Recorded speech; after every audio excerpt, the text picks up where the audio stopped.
So we have a Champions League finalist. PSG finish off Bayern to make it to the final. Arsenal finish up Atletico Madrid to make it to the final. PSG looking to retain their title. Arsenal looking to win it for the first time in their history.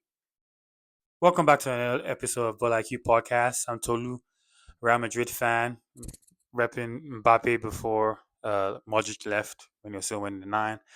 We're going to talk about him later on today on the episode, but let's jump straight into the game of the week IQ deep dive. Going to be talking about the Bayern PSG game that just finished and see how they played. Well, speaking of how they played how we would expect them to play, like based on last first leg. But one thing that I did notice on the Bayern side was Harry Kane wasn't as mobile in dropping deep like he was in the first leg. So he was more higher, which is where they really needed him. And Jamal Musiala was the one doing that work of like dropping deep and playmaking. I didn't think that was a bad idea. That was a good idea. So Lise was relatively quiet this leg. Diaz was the main guy causing havoc, and the reason why in my opinion, Diaz was causing havoc is because Zaire Emery was playing right back for PSG. So why not go at him? By the way, Zaire Emery did a fantastic job. But again, their 4-4-2 setup, Bayern, Pavlovic, and Kimmich in the middle, Dayot, Upamecano, and Jonathan Tah, Lima, who had a horrid time, and Pavlovic didn't have the best game. But for PSG, I can name at least seven of their first 11 that had, in my opinion, stellar performances. I thought Pacho was excellent. Thought Fabian Ruiz, I should say, his inclusion back into the first 11 was so evident. I think it was part of the reason why Olise wasn't as explosive as he was, and part of the reason why Carrasquilla, in my opinion, the man of the match, was as effective because he was doubling up on Olise defensively and offensively.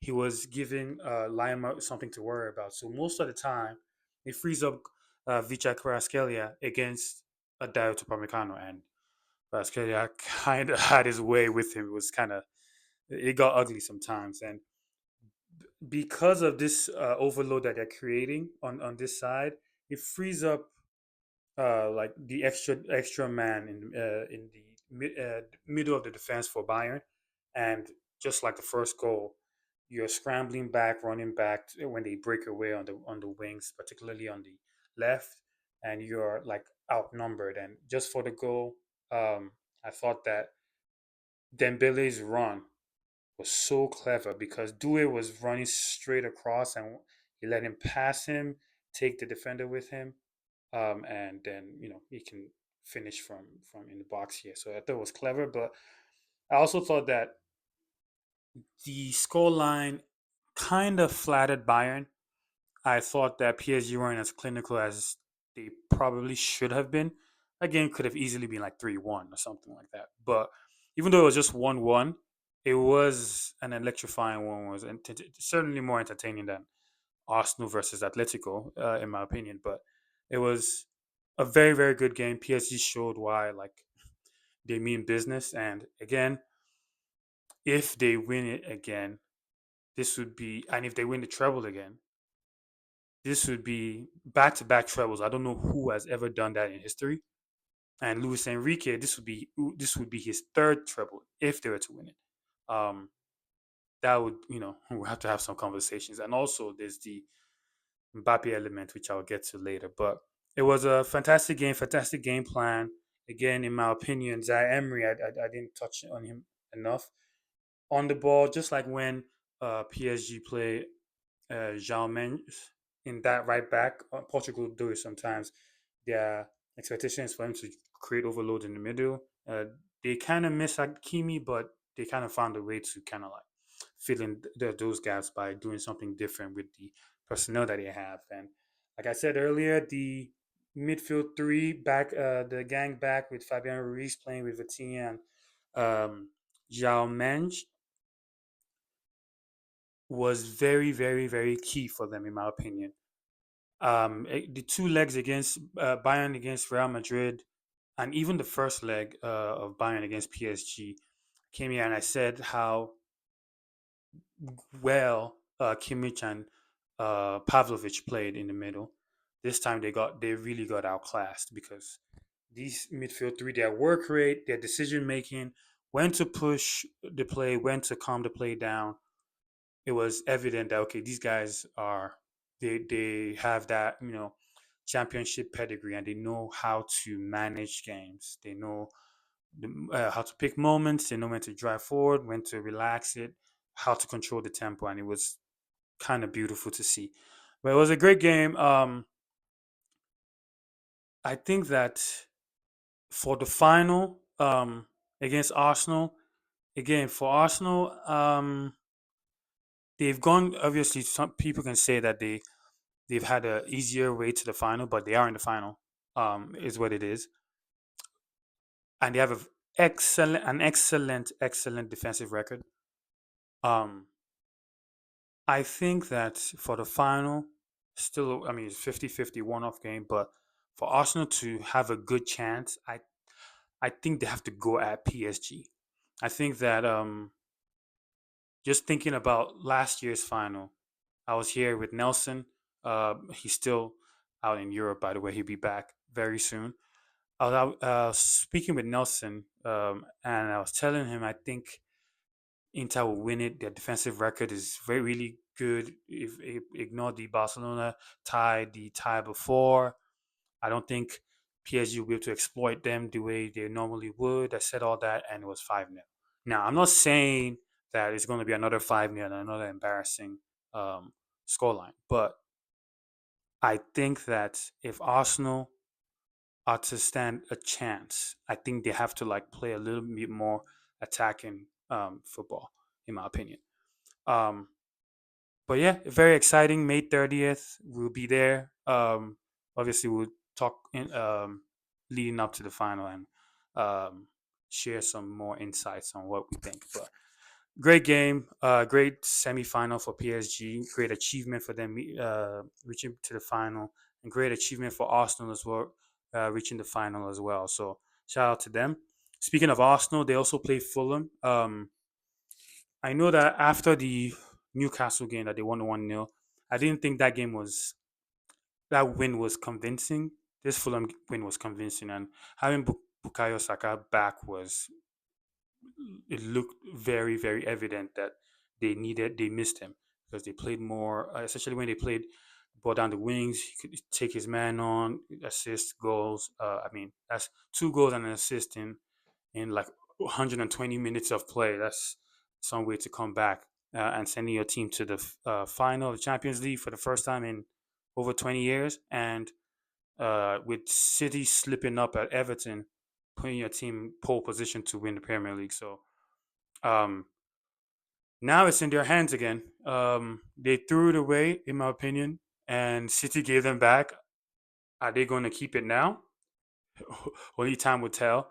Um, there's still time, I think, for any twists and turns, but I would expect. I mean, I would expect Arsenal to see it through. If they don't see it through again, it would be pretty bad. But I would expect them to see it through this time. Like there's only so many times I think winning a trophy like the league can be presented to you. So we'll see, we'll see, we'll see.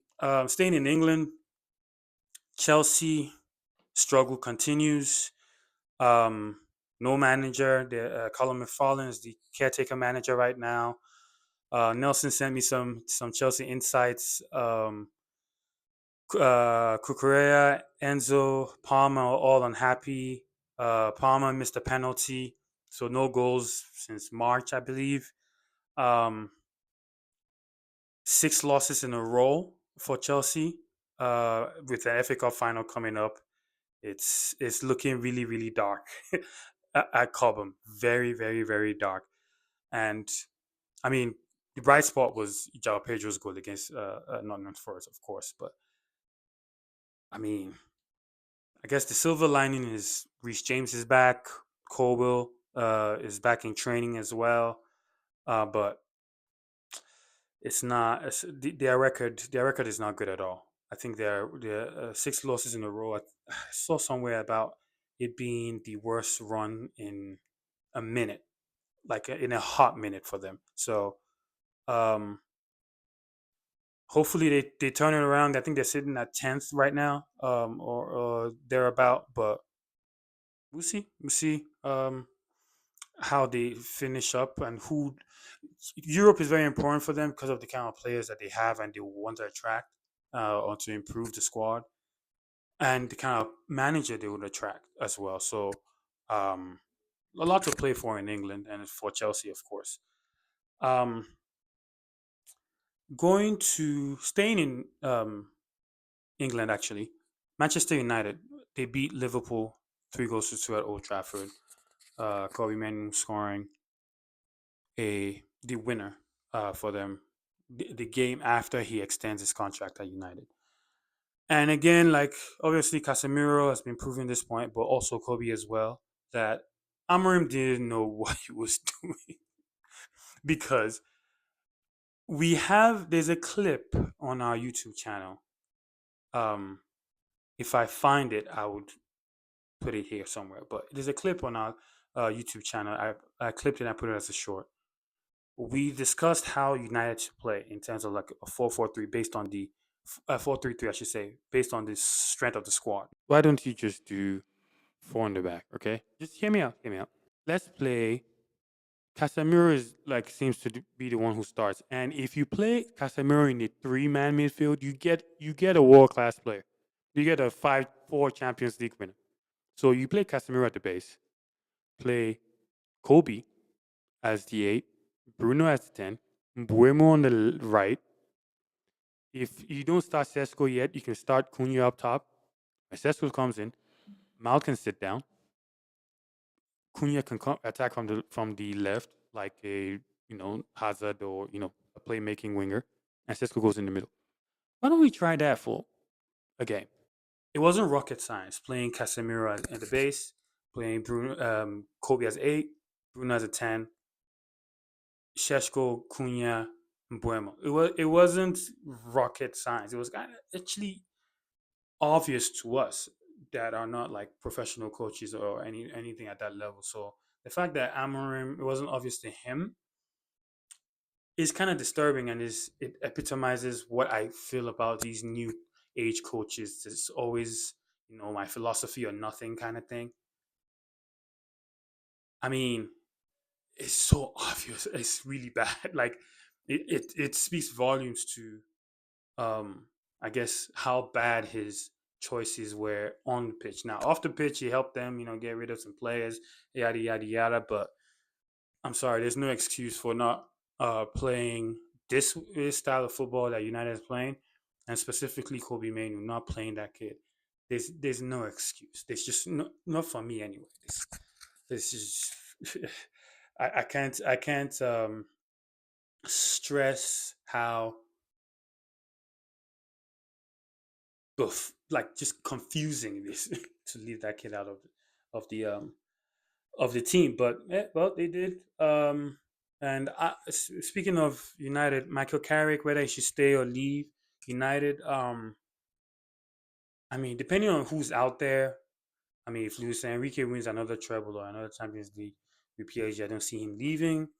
I don't know which other top manager is out there for them to go get. I say keep him.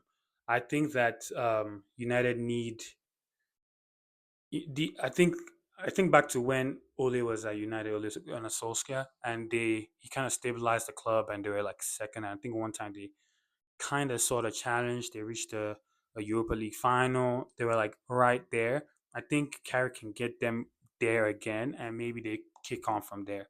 So I wouldn't be in a hurry to let Carrick go for an unknown.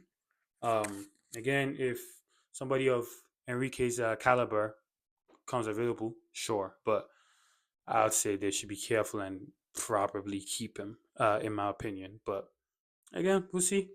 Um, in Spain, Barcelona inch closer to the La Liga title. Um,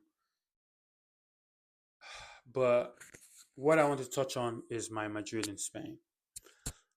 It's a lot been going on. Firstly, we beat Espanyol 2 goals to nil. Two fantastic goals by Vinicius Jr. No, Mbappe was hurt, and he was in Italy, by the way. And post that game, there's been a lot of chatter about, news coming out of the camp that Mbappe had an issue with one of Abeloa's staff, and there was, unrest and arguments here and there, a rift between the players and Mbappe. And since then, there's been a petition started by somebody that has, at the time of recording, over 12 million or 18 million uh, signatures for him to leave Real Madrid. Um, he's been singled out as the cause of the imbalance, of course. And I know there's a little, like, a group of people too who think that Mbappe is not the problem, and how can somebody who scores as many goals that he does be the problem? And to those people saying that, I want to kind of address you guys. There are too many coincidences that point to Mbappe. Listen, I wanted Mbappe at Real Madrid for the longest, right? But I have to admit that not looking good for you, man. I mean, I've said it in this channel time after time again, after Madrid match again. Mbappe's positional indiscipline is costing us. He cannot lose a defender to save his life when the ball's on the byline. The best every time the only runs he makes is if we're in transition on a counter and he can use the space, and he barely even makes that as much. But he did against Bayern. I give him that. But his positional indiscipline is just so obvious. And if the 2 seasons that Real Madrid go trophyless with him, first 2 seasons, and the first 2 seasons without him, PSG win 2 trebles, those would be two heavy coincidences. There's the goal per game issue, or the goal per game point, right? PSG last season in the league, they scored 2.7 goals per game in their league, right? And in league and Champions League it was about 2.6. I did my homework. Season before last season, which is the last season with Mbappe, they scored 30 goals less, and they played 5 games less. So yeah, they scored 2.2 per game, which is a drop from 2.6, but 2.4 in the league, which is a drop from 2.7. That's with Mbappe. And without Mbappe, like I said, 2.7 and 2.6. Real Madrid, the season before, we scored 2.3 goals with Mbappe. I mean, sorry, without Mbappe, the season before he came, and the season he came in the league, we scored 2.1. So again, a drop in goals per game. But his goal tally was still healthy. For PSG scored 27 league goals that last season, and for Real Madrid, the following season, scored 31 league goals. So his numbers remain the same, but the team's performance in terms of goals per game dropped. Now, obviously, there are nuances, right? There's the no Tony Cruz factor, no Modric factor, and stuff like that. I personally don't. I mean, I think it's a worthy shout, but I think that even with them, I think it will have caused a problem because of the aforementioned positional and discipline of Mbappe. I think that he needs to start looking at himself. I think that, and these are all just stats. I think if you watch the game the way we do, you would also see it in the game again. Bar PSG, bar the Bayern game for Real Madrid. I thought those 2 games were some very very good number 9 performances that he should go off of. But Mbappe needs to start looking at himself. There's been problems around him off the pitch in terms of, like, his staff and teammates for a while now. It happened in France, happened in PSG, now it's happening in Real Madrid. I think he needs to start looking at himself. I understand that he likes touching the ball. Playing up top, you need a lot of patience to play up top. You might not touch the ball for a while. You need to like just stay engaged. But um, Benzema, who's a ball playing nine, showed how you can do both. Come, be involved in the build up.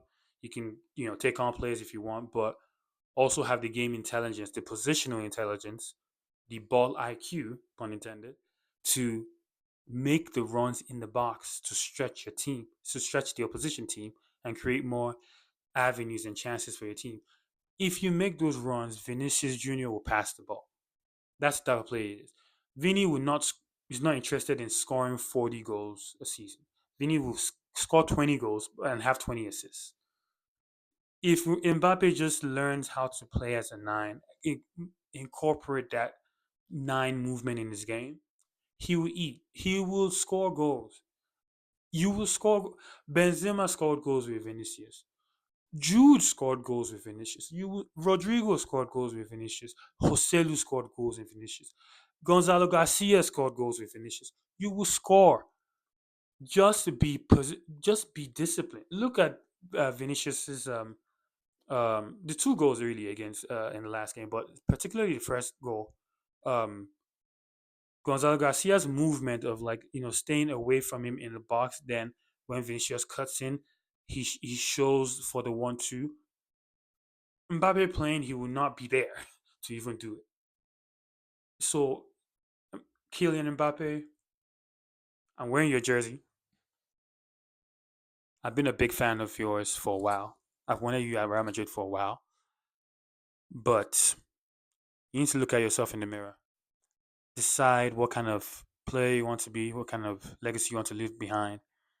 If you want to stay around Madrid, which I believe you do, you need to start making some difficult changes to your style of play because the team needs something different than what you're offering. I know you're scoring goals, but that's just a smoke screen in my if as far as I'm concerned, just a smoke screen. So I believe in you. I think that you have it in you. I, you're too good to not have it in you. It's just I refuse to give up on you, but it's really up to you. It's really up to you. Anyway, Clásico is coming up this weekend. Personally, I don't think Kylian should start. If I know he's working his fitness way up to be ready for the game, but I don't really think he should start. I don't think he should play. I think Gonzalo Garcia should play, and if we manage to get a result, because again we're playing for pride, we don't want them to beat us and win the league with with us on their pitch. It will not be nice. Even though they're going to win anyway, but at least that wouldn't be nice. But if we manage to pull out a result and play well without Killian, if he doesn't start, I think it will kind of like continue to put another nail into this um, point that a good number of us have been pointing out about Kylian Mbappe. So we'll see what happens. Inter, congratulations to Inter, they win the Scudetto.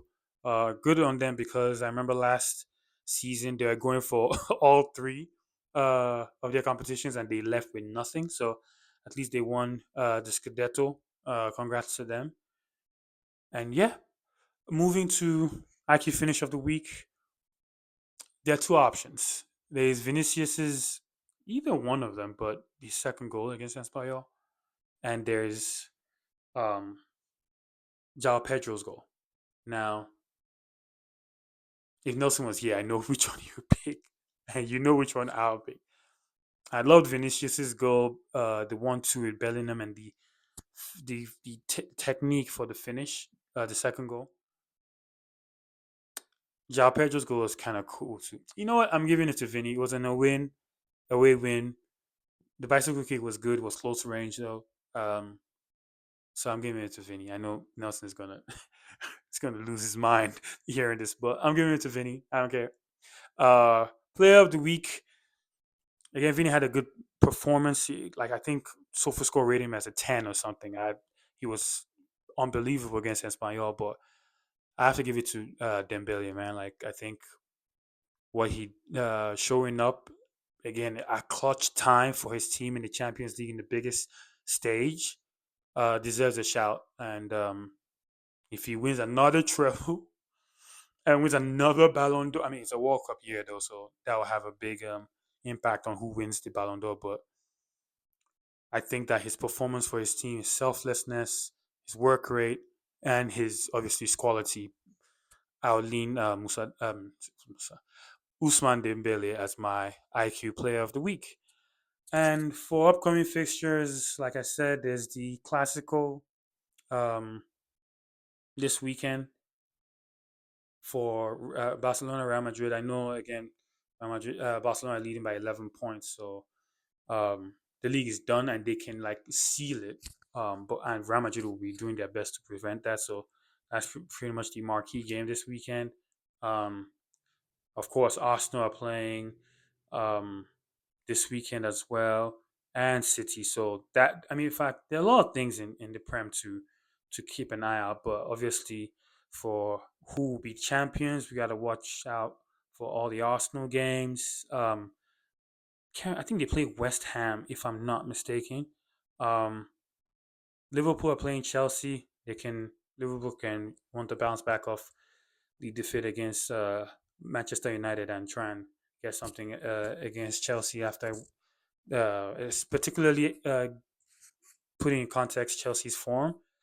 But City are playing at home to Brentford, and Arsenal are playing on Sunday, so they're getting good rest after the Champions League. They're playing away to West Ham, so those are critical games. And speaking of West Ham, they need points because now Spurs are out of the relegation zone, so it's scary hours for West Ham.